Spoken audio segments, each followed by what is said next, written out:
ابن عباس کہتے ہیں کہ دعا میں قافیہ بندی سے پرہیز کرنا، یعنی پوئٹری نہیں بنا لے دعا کو، کیونکہ میں نے رسول اللہ صلی اللہ علیہ وسلم اور آپ کے صحابہ کو پایا کہ وہ ہمیشہ اس سے اجتناب کرتے تھے. پھر اسی طرح دعا میں مبالغے سے پرہیز کرنا چاہیے. رسول اللہ صلی اللہ علیہ وسلم نے فرمایا ان قریب اس امت میں ایسے لوگ آئیں گے جو طہارت اور دعا میں مبالغہ کریں گے. طہارت میں مبالغہ کیا ہے کہ اب جیسے وضو کرنا ہے نا تو اس کے لیے اتنا پانی گرانا اور دھوتے چلے جانا اور بار بار دھونا کہ ابھی صاف نہیں ہوئے، ابھی میرا خیال ہے ہم پاک نہیں ہوئے. نہیں، اس میں انسان کو اعتدال اختیار کرنا چاہیے. نبی صلی اللہ علیہ وسلم تھوڑے سے پانی سے پورا وضو کر لیا کرتے تھے. اور اسی طرح دعا میں مبالغہ آرائی جو ہے وہ بھی پسندیدہ نہیں ہے. پھر اپنے گناہوں کا اعتراف کر کے توبہ استغفار کر کے دعا کرے. نبی صلی اللہ علیہ وسلم نے فرمایا ایک بندے نے گناہ کیا اور کہا اے میرے رب میں نے گناہ کیا تو مجھے بخش دے. اس کے رب نے فرمایا کیا میرا بندہ جانتا ہے کہ اس کا کوئی رب ہے اور گناہ کی وجہ سے سزا بھی دیتا ہے؟ میں نے اپنے بندے کو بخش دیا، کیونکہ میرے بندے کا یہ یقین تھا کہ میرا رب بخشش فرمانے والا ہے، اسی لیے وہ میرے پاس آیا ہے بخشش مانگنے کے لیے، تو میں نے اس کو بخش دیا. دعا کرنے والے کو پہلے اپنے لیے دعا کرنی چاہیے، پھر اپنے قریب والوں کے لیے، پھر دور والوں کے لیے. جیسے قرآن مجید میں آتا ہے ابراہیم علیہ السلام کی دعا ربنا اغفر لی ولوالدی وللمؤمنین یوم یقوم الحساب. اللہ مجھے بخش دے، میرے والدین کو بخش دے اور سارے مومنوں کو بخش دے قیامت کے دن. رسول اللہ صلی اللہ علیہ وسلم جب کسی کا ذکر کرتے ہوئے اس کے لیے دعا کرتے تو پہلے اپنے لیے کرتے. پھر اسی طرح تکرار اور اصرار سے دعا کرنی چاہیے. نبی صلی اللہ علیہ وسلم جب دعا کرتے تو 3 مرتبہ دعا کرتے، ہر دفعہ نہیں لیکن جو خاص دعائیں ہوتی. رسول اللہ صلی اللہ علیہ وسلم نے فرمایا جو شخص 3 مرتبہ اللہ سے جنت مانگے، جنت کہتی ہے اللہم ادخلہ الجنہ. یعنی آپ جب نماز میں یا بعد میں دعا کرتے ہیں کہ اللہم انی اسألک الجنہ، اللہم انی اسألک الجنہ، اللہم انی اسألک الجنہ، تو جنت کہتی ہے اللہم ادخلہ الجنہ. پھر اسی طرح جو بھی ضرورت ہو اس کے لیے صرف 1 آدھ دفعہ دعا کر کے چھوڑ نہ دی جائے بلکہ کثرت سے مانگتے رہیں. ابو درداء کہتے ہیں جو کثرت سے دروازہ کھٹکھٹاتا ہے قریب ہے اس کے لیے کھول دیا جائے، جو کثرت سے دعا مانگتا ہے قریب ہے کہ اس کی دعا قبول کر لی جائے. پھر اسی طرح پوری کوشش لگا دینی چاہیے، اللہ کی رحمت سے مایوس نہیں ہونا چاہیے. یہ نہیں کہنا چاہیے کہ 20 سال ہو گئے یہ دعا کرتے ہوئے ابھی تک قبول نہیں ہوئی. نہیں، مانگتے رہیں. ہر دعا کی قبولیت کا ایک وقت ہے. یعقوب علیہ السلام کی دعا کتنے سالوں میں جا کے قبول ہوئی، بعض کہتے ہیں 40 سال بعد، اس سے بھی زیادہ بتاتے ہیں. اسی طرح ابراہیم علیہ السلام کی جو دعا نبی صلی اللہ علیہ وسلم کے بارے میں تھی کئی ہزار سال کے بعد وہ قبول ہوئی. پھر اسی طرح باقی پیغمبروں کی بھی جو دعائیں ہیں، یعنی ہم دیکھتے ہیں دونوں طرح سے معاملات ہیں، فوری طور پر بھی اور تاخیر سے بھی، کیونکہ یہ اللہ تعالیٰ کو پتا ہے کہ ہمارے لیے کیا بہتر ہے. کیونکہ بعض اوقات اگر ہماری کوئی دعا فوری قبول ہو جائے تو ہو سکتا ہے کہ وہ ہمارے لیے نقصان دہ ہو جائے. پھر حلال روزی کا اہتمام کرنا. نبی صلی اللہ علیہ وسلم نے ایک شخص کا ذکر کیا جو طویل سفر کرتا ہے، پریشان ہے اور اس کے بال خاک آلود ہو رہے ہیں. وہ اپنے ہاتھ آسمان کی طرف پھیلا کر کہتا ہے اے رب اے رب، حالانکہ اس کا کھانا حرام، اس کا پینا حرام، اس کا پہننا سب حرام چیزوں سے ہے، اسے حرام ہی سے خوراک دی گئی، پھر اس کی دعا کیسے قبول ہو؟ اس کا یہ مطلب نہیں کہ اگر انسان سے اتنے گناہ ہو چکے ہیں یا وہ حرام کام کرتا رہا ہے تو اب دعا ہی نہ کرے. نہیں، پھر بھی دعا کرے اور اس غلطی کا اعتراف کر کے پھر اللہ سے مانگے تو انشاءاللہ اس کی دعا بھی قبول ہوگی. پھر اسی طرح جب انسان خوشحالی کی حالت میں ہو، آسودگی ہو، سب کچھ ہے، پھر بھی دعائیں مانگے کہ اللہ ان نعمتوں کو برقرار رکھنا، اور خاص طور پر آخرت کی مانگتا رہے. رسول اللہ صلی اللہ علیہ وسلم نے فرمایا جو شخص چاہتا ہو کہ اللہ خوشی اور غم کے وقت اس کی دعا قبول کر لے تو اسے چاہیے کہ وہ خوشحالی اور آسودگی میں بکثرت دعا کرے. پھر یہ ہے کہ بد دعا نہ کی جائے، نہ اپنے لیے نہ اپنے اہل و عیال کے لیے. وہ آتا ہے نا کہ وَيَدْعُ الْإِنسَانُ بِالشَّرِّ دُعَاءَهُ بِالْخَيْرِ وَكَانَ الْإِنسَانُ عَجُولًا. اور انسان برائی کی اسی طرح دعا کرتا ہے جیسے وہ بھلائی کی دعا کرتا ہے، یعنی بد دعا کر لیتا ہے اپنے لیے، اور انسان بہت جلد باز ہے. رسول اللہ صلی اللہ علیہ وسلم نے فرمایا اپنے اوپر بد دعا نہ کرو، نہ اپنی اولاد پر بد دعا کرو، نہ اپنے خادموں پر بد دعا کرو، نہ اپنے مال پر بد دعا کرو. کہیں ایسا نہ ہو کہ قبولیت کی گھڑی ہو جس میں اللہ تعالیٰ سے کچھ مانگا جائے اور وہ قبول کر لے. کیونکہ بعض اوقات انسان غصے میں آ کے، بعض اوقات ہرٹ ہو کے زبان سے کوئی ایسے الفاظ نکال دیتا ہے، جیسے بچوں کے بارے میں بعض اوقات غصہ آتا ہے انسان کو تو پھر بہت شدید بعض اوقات وہ پریشان کرتے ہیں. تو ایسی صورت میں زبان پہ آتے آتے بعض اوقات کچھ لفظ رک جاتے ہیں تو اس میں ان کی ہدایت کی دعا مانگنی چاہیے. ایک بات یاد رکھیے کہ جب انسان اپنے پورے جذبات میں ہوتا ہے نا، چاہے وہ غصہ ہو، غم ہو، خوشی ہو، ایکسائٹمنٹ ہو، کچھ بھی ہو، اس وقت انسان بڑے دل سے دعا کرتا ہے. ان گھڑیوں کو کیش کریں. یا عام طور پر تم ڈھیلے ڈھیلے ٹھنڈے ٹھنڈے دعائیں مانگ رہے ہوتے ہیں نا، کوشش کر کر کے فوکس کر رہے ہوتے ہیں. لیکن جس وقت ہم سخت پریشان ہوتے ہیں یا سخت ضرورت پڑ جاتی ہے، کچھ کھو جاتا ہے، کچھ ہو جاتا ہے ایسا کہ جو ہمارے اوپر بہت گراں گزرتا ہے، تو ہم ہل جاتے ہیں. وہ جو ہلنا ہے نا، اس وقت آپ اپنے رب کو بہت شدت سے پکاریں، تو وہ شدت جو ہے وہ انشاءاللہ فائدہ دے گی. یعنی اپنے آپ کو ڈائیورٹ کر لیں، بجائے غصہ لوگوں پہ نکالنے کے اور غلط باتیں کرنے کے کہ جو پلٹ کے اپنے اوپر ہی آئے. کیونکہ اگر آپ کسی کو بھی بد دعا دیتے ہیں اور وہ اس کا اہل نہیں، وہ واپس آپ پر ہی آ جائے گی. تو اس لیے بہت احتیاط کی ضرورت ہے. تو چینلائز کر لیں اپنے غصے کو، چینلائز کر لیں اپنے غم کو، چینلائز کر لیں اپنی انتہائی ایکسائٹمنٹ کو. اس طرح پھر انسان کے اندر سے دعا نکلتی ہے، آنسو بھی آ جاتے ہیں اور انسان اللہ تعالیٰ کو اپنے قریب محسوس کرتا ہے. پھر اسی طرح گناہ یا قطع رحمی کی دعا نہیں کرنی چاہیے. یعنی گناہ تو یہ ہے کہ انسان کسی غلط کام کا سودا کر رہا ہے اور اس کے لیے دعا کرے اور آپ سے بھی کہے کہ آپ دعا کریں، حالانکہ وہ غلط کام کرنے چاہ رہا ہے، تو اس کے لیے دعا نہیں کرنی چاہیے. دوسرا یہ ہے کہ قطع رحمی نہ ہو. قطع رحمی کیا ہوتی ہے کہ مثلاً کوئی کہے اپنے کسی بچے کے بارے میں یا اللہ اس کو میری آنکھوں سے دور کر دے، اس قسم کی دعائیں نہیں کرنی چاہیے. یہ بددعا میں شامل ہو جاتی ہے. اور جلد بازی نہیں کرنی چاہیے کہ بس فوراً ابھی قبول ہو، نہیں تو میں تو آئندہ دعا نہیں کروں گی. اب آپ دیکھیے کہ دعا کے معاملے میں ایک اور چیز بھی ہے، اور وہ ہے دعا میں وسیلہ اختیار کرنا. تو دعا میں کچھ وسیلے جائز ہیں، کچھ جائز نہیں. جائز وسیلے کیا ہیں؟ نمبر 1، اسماء حسنہ کو وسیلہ بنا کے دعا کرنا.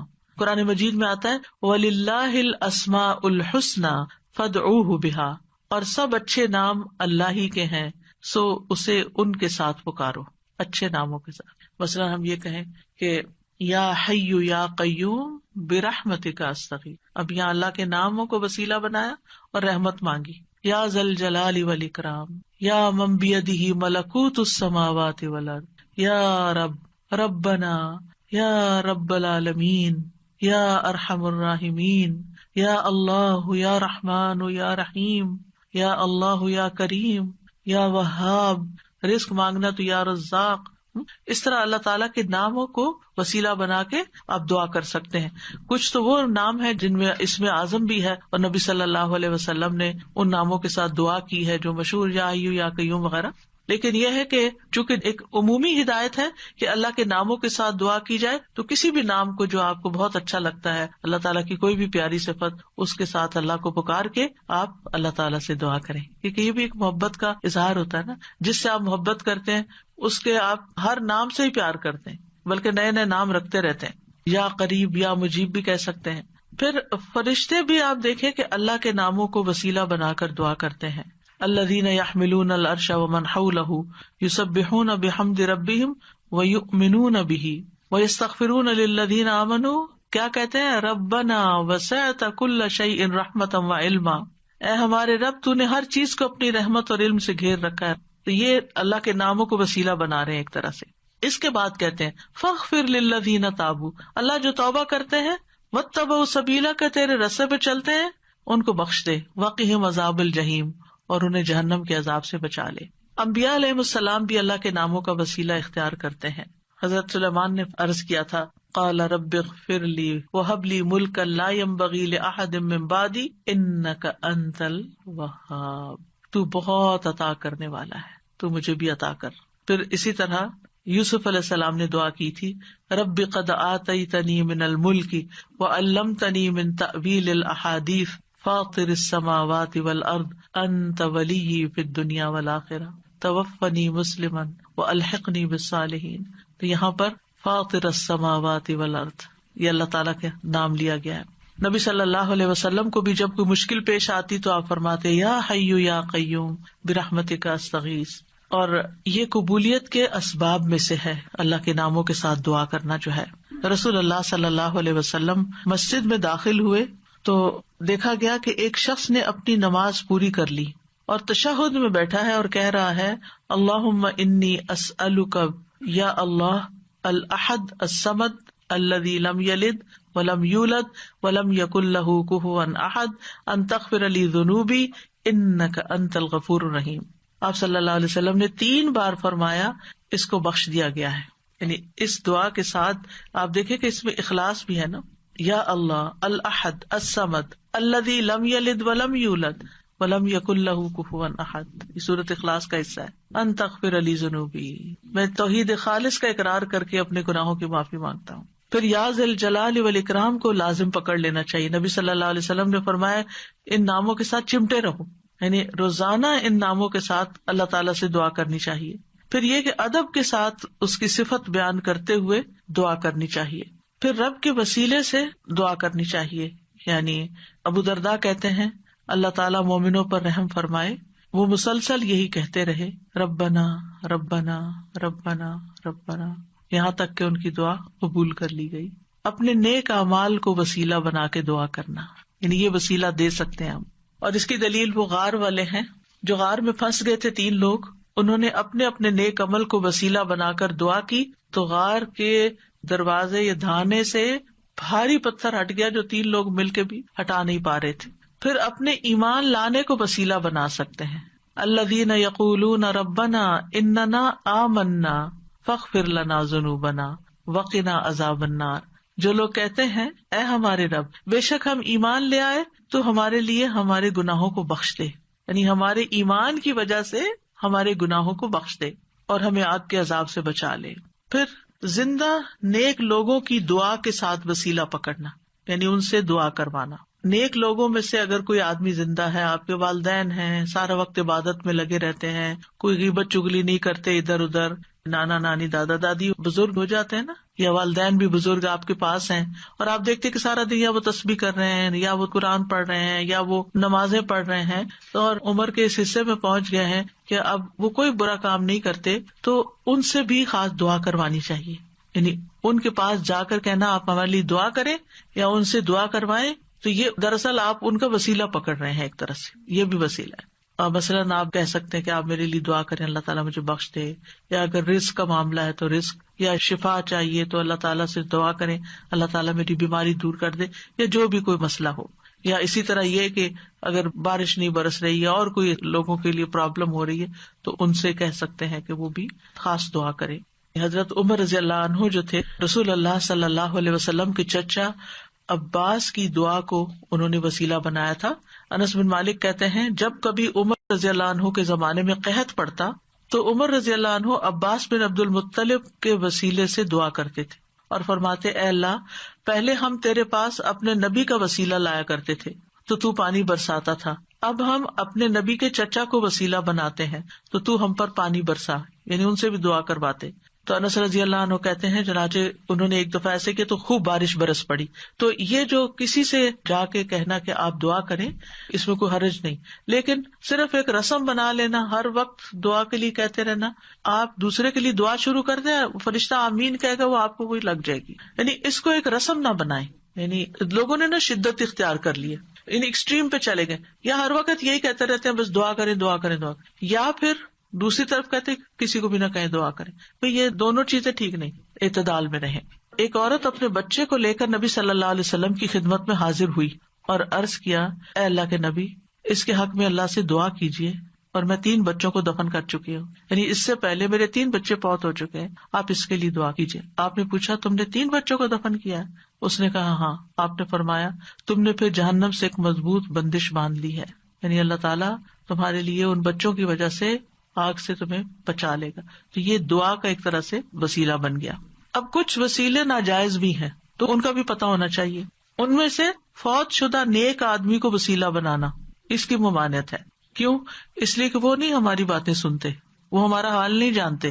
قرآن مجید میں سورۃ فاطر میں آتا ہے والذین تدعون من دونہ ما یملکون من قطمیر ان تدعوہم لا یسمعوا دعاءکم ولو سمعوا ما استجابوا لکم وَيَوْمَ الْقِيَامَةِ يَكْفُرُونَ بِشِرْكِكُمْ وَلَا يُنَبِّئُكَ مِثْلُ خَبِيرٍ.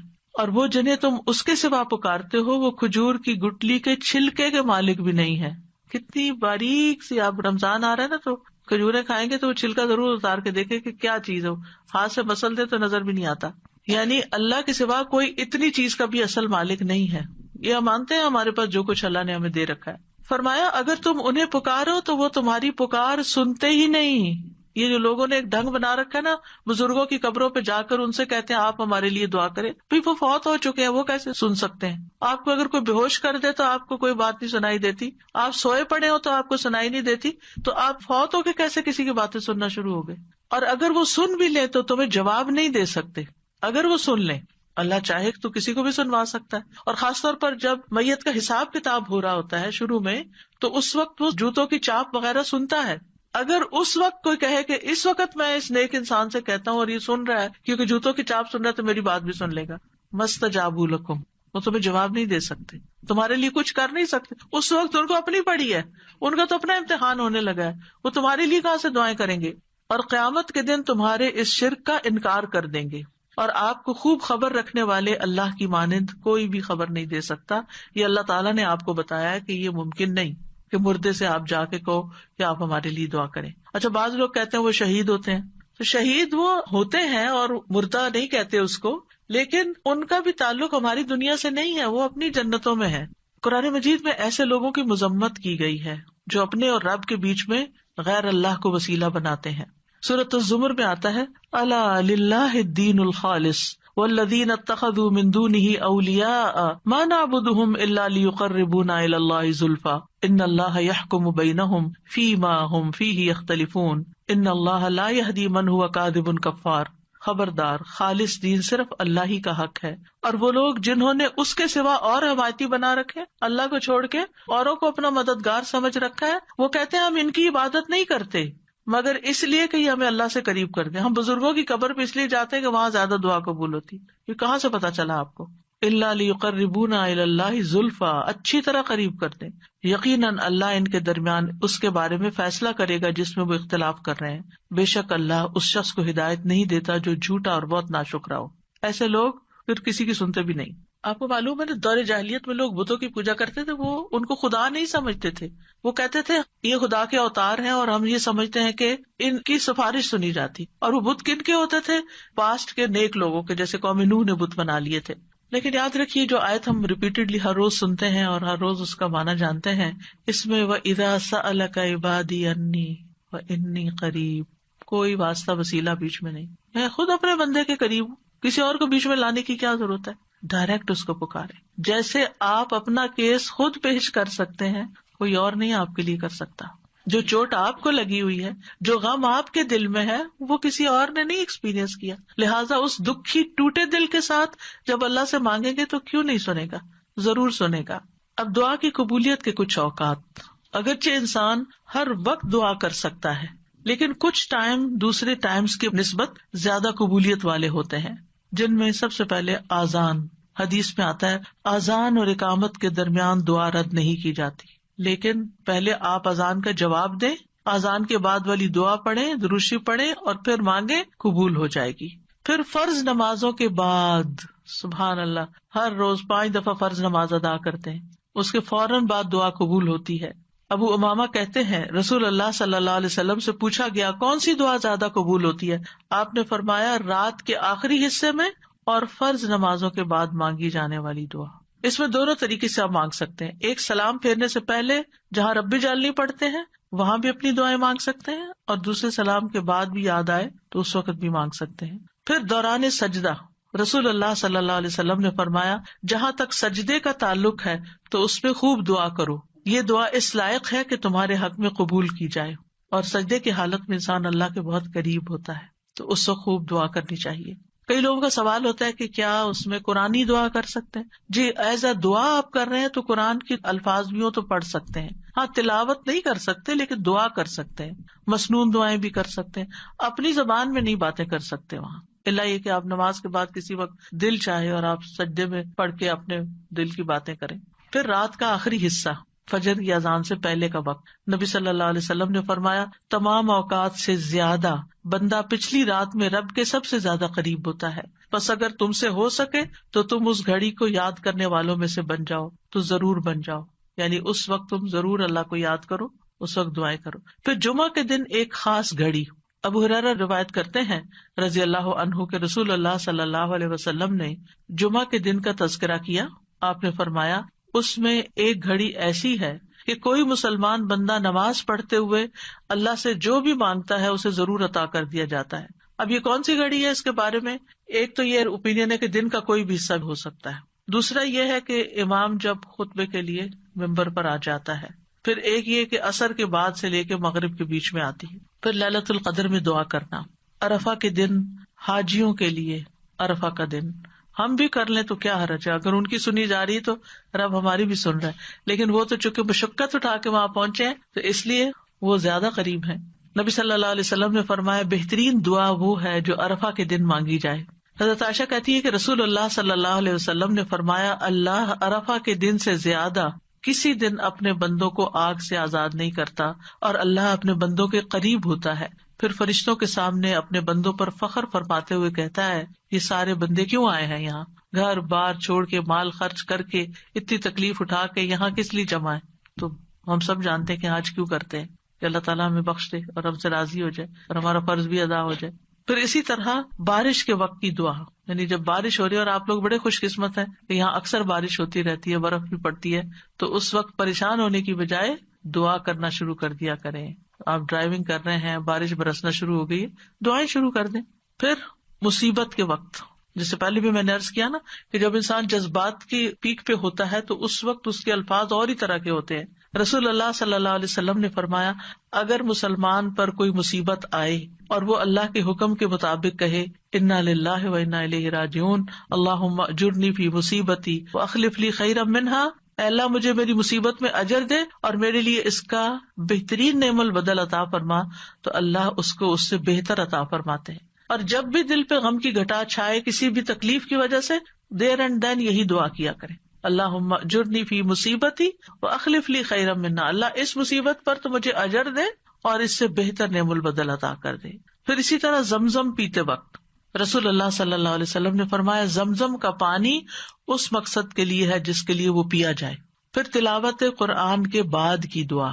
پھر مرغ کی آواز سنتے وقت، کیونکہ اس وقت وہ فرشتے کو دیکھ رہا ہوتا ہے. پھر مریض اور میت کے پاس رسول اللہ صلی اللہ علیہ وسلم نے فرمایا جب تم مریض یا میت کے پاس جاؤ تو اچھی بات کہا کرو، کیونکہ فرشتے تمہاری بات پر آمین کہیں گے. یعنی اس وقت دعائیں کرنی چاہیے. ام سلمہ کہتی ہے کہ رسول اللہ صلی اللہ علیہ وسلم ابو سلمہ جو ان کے ہسبینڈ تھے ان کی میت پر تشریف لائے. ان کی آنکھیں کھلی رہ گئی تھی، آپ نے انہیں بند کیا اور فرمایا جب روح قبض ہو جاتی ہے تو آنکھیں اس کا پیچھا کرتی ہیں.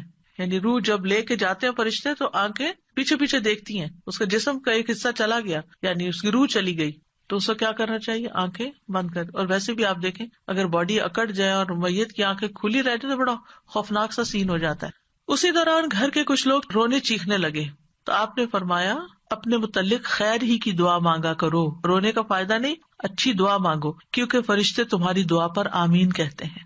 پھر وہ لوگ جن کی دعائیں قبول ہوتی ہیں ان میں مجاہد فی سبیل اللہ اور حج اور عمرہ کرنے والا. رسول اللہ صلی اللہ علیہ وسلم نے فرمایا اللہ کے راستے میں غازی اور حج کرنے والے اور عمرہ کرنے والے اللہ کے وفد ہیں، ڈیلیگیشنز ہیں اللہ کی طرف جانے والے. اللہ نے انہیں بلایا تو انہوں نے اس دعوت کو قبول کر لیا اور پھر انہوں نے اللہ سے مانگا تو اللہ نے ان کو عطا کر دیا. پھر مظلوم، مسافر اور والد کی دعا. نبی صلی اللہ علیہ وسلم نے فرمایا 3 قسم کے لوگوں کی دعائیں قبول ہوتی ہیں اور ان کی قبولیت میں کوئی شک و شبہ نہیں. نمبر 1 مظلوم کی دعا، اس میں مثال ہے نوح علیہ السلام کی. مسافر کی دعا، اس میں مثال ہے موسیٰ علیہ السلام کی. اور والد کی اپنی اولاد کے لیے دعا، ابراہیم علیہ السلام کی. اسی طرح اولاد جو اپنے والدین کے لیے دعا کرتی ہے. نبی صلی اللہ علیہ وسلم نے فرمایا جنت میں آدمی کا درجہ بلند کر دیا جاتا ہے تو وہ کہتا ہے کہ یہ کیسے ہوا؟ کہا جاتا ہے تمہاری اولاد کے تمہارے حق میں استغفار کے سبب، تمہاری اولاد تمہارے لیے دعائیں کر رہی تھی اس لیے تمہیں اپ گریڈ کر دیا گیا. پھر اسی طرح کسی کی غیر موجودگی میں اس کے لیے دعا کرنا، یعنی منہ پہ تو لوگ دعائیں دے ہی دیتے ہیں لیکن جب آپ سامنے ہی نہیں ہے، آپ کو خبر ہی نہیں ہے تو آپ کے لیے کوئی دعا کر رہا ہے، وہ بہت ویلیوبل دعا ہے. پھر روزے دار کی دعا جب تک کہ وہ افطار نہ کر لے. پھر اللہ کا کثرت سے ذکر کرنے والا اور عادل حکمران. پھر وضو اور اللہ کا ذکر کر کے سونے والا، اس کی دعا. وہ شخص جو رات کو آنکھ کھلنے پر یہ دعا پڑھے، اس کے کارڈ بھی چھپے ہوئے ہیں، لا الہ الا اللہ وحدہ لا شریک لہ لہ الملک ولہ الحمد وہو علی کل شیء قدیر الحمد للہ وسبحان اللہ ولا الہ الا اللہ واللہ اکبر ولا حول ولا قوۃ الا باللہ ثم قال، پھر کہے اللہم اغفر لی، اے اللہ مجھے بخش دے. یا پھر کوئی اور دعا مانگے تو وہ بھی قبول ہوگی. پھر اگر وہ وضو کرے اور نماز پڑھے تو اس کی نماز قبول ہو جائے گی. پھر وہ لوگ ہیں جن کی دعا قبول نہیں ہوتی. قرآن مجید میں آتا ہے فادعوا وما دعاء الکافرین الا فی ضلال. فادعوا، تم دعا کرو، اور کافروں کی دعا تو اکارت ہی ہے، کیونکہ وہ اللہ سے تھوڑی مانگتے ہیں. کوئی جیزس سے مانگ رہا ہے اور کوئی بتوں سے مانگ رہا ہے اور کوئی کسی سے کوئی کسی سے. اللہ کے لیے تو مخلص ہو کے اخلاص کے ساتھ دعا کرتے ہی نہیں ہے. اور اخلاص والی دعا کیا ہے؟ جو ہر شرک سے پاک ہو. پھر جو لوگ نیکی کا حکم نہ دیں اور برائی سے نہ روکیں، ان کی دعائیں قبول نہیں ہوتی. عائشہ رضی اللہ تعالیٰ عنہ کہتی ہیں ایک مرتبہ رسول اللہ صلی اللہ علیہ وسلم میرے پاس تشریف لائے تو مجھے آپ کے چہرے سے محسوس ہوا کہ آپ کی طبیعت میں کچھ گھٹن ہے. آپ نے وضو کیا اور کوئی بات کیے بغیر واپس چلے گئے. میں نے حجروں سے قریب ہو کر سنا تو آپ فرما رہے تھے، اے لوگو، بے شک اللہ عز و جل فرماتا ہے کہ نیکی کا حکم دیا کرو اور برائی سے روکا کرو، اس سے پہلے کہ تم مجھے پکارو اور میں تمہاری دعائیں قبول نہ کروں. تم مجھ سے سوال کرو اور میں تمہیں کچھ عطا نہ کروں، تم مجھ سے مانگو اور میں تمہیں نہ دوں. پھر اسی طرح ناسمجھ کو مال یا اختیار دینے والے کی دعا.